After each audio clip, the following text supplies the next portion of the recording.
Deepika. I'm the mom of two lifers here. One's an alum, one's in 10th grade. And I also serve on the board of trustees, and I'm going to put that hat on for 1 second and say, alums, thanks for coming back and welcome. I hope you're having a great weekend.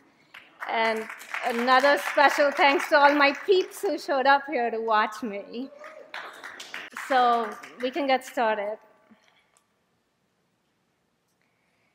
I was born and I grew up in India. I came to the US at age 22. I grew up once again in the US. Last August, the 12th actually, I had lived exactly half my life in each country. The clothes, the language, and the food were the easy parts to integrate. In fact, my worlds blend with ease in the kitchen, where I can cook fusion dishes such as the tandoori salmon you see pictured here. But I want to talk about the intangibles, ideas much more difficult to reconcile. These are things that I have experienced, observed, learned, or I'm still questioning.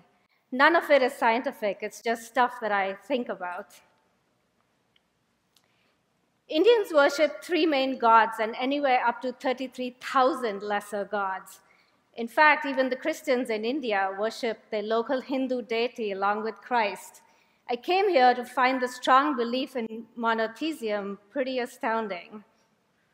This is really easy to confuse, from the clothes that we wear, to the social interactions between men and women, to the expectations that we have of our children. I often find myself explaining my actions to loved ones on both continents. There is a real difference in the educational systems, reciting the facts versus connecting the dots. Yet there is no wisdom without knowledge first, and I have come to appreciate the strengths of both systems.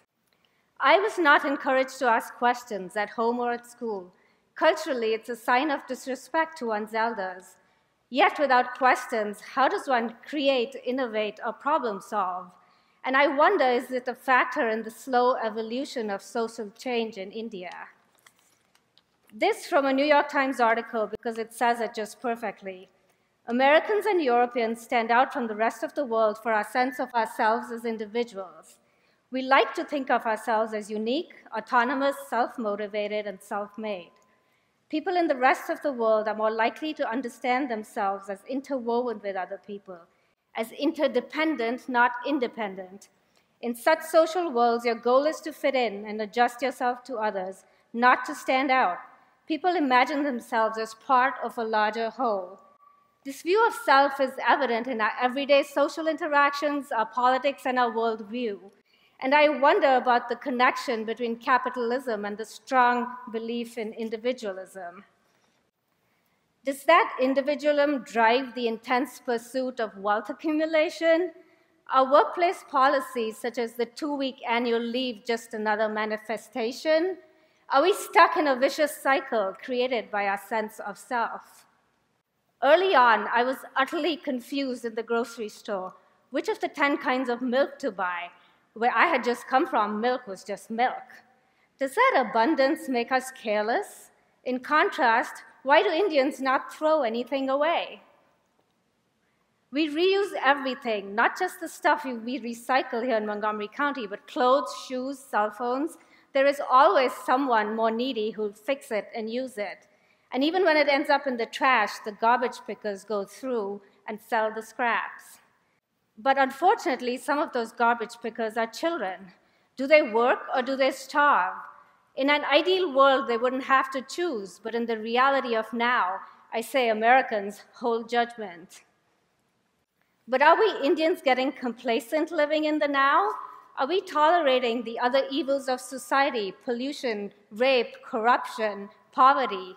So I say to Indians, go out and agitate for change. As horrific as 9/11 was, I was surprised at how overwhelmed by fear Americans were. And yet, how resentful we are to give up minor freedoms in return for safety. Growing up amid terrorism in India, minor curbs on privacy and airport checks are part of everyday life. In fact, most people I know went to work the next day after the 2008 Mumbai attacks. Do we learn to manage fear, or are we merely desensitized? Do Americans fear death? Just look at the statistics on healthcare costs in the last month of life to answer that question. In contrast, death is perceived as a part of life in India. Why? Living with extended families, do we see firsthand and get accustomed to the circle of life? Or is the Hindu belief of reincarnation adequately satisfy our human ego? I have finally learned to be the same person in both countries. As I worked on this, I found that I was calling both Americans and Indians we, and I strive to incorporate the strengths of both cultures into my life. Thank you.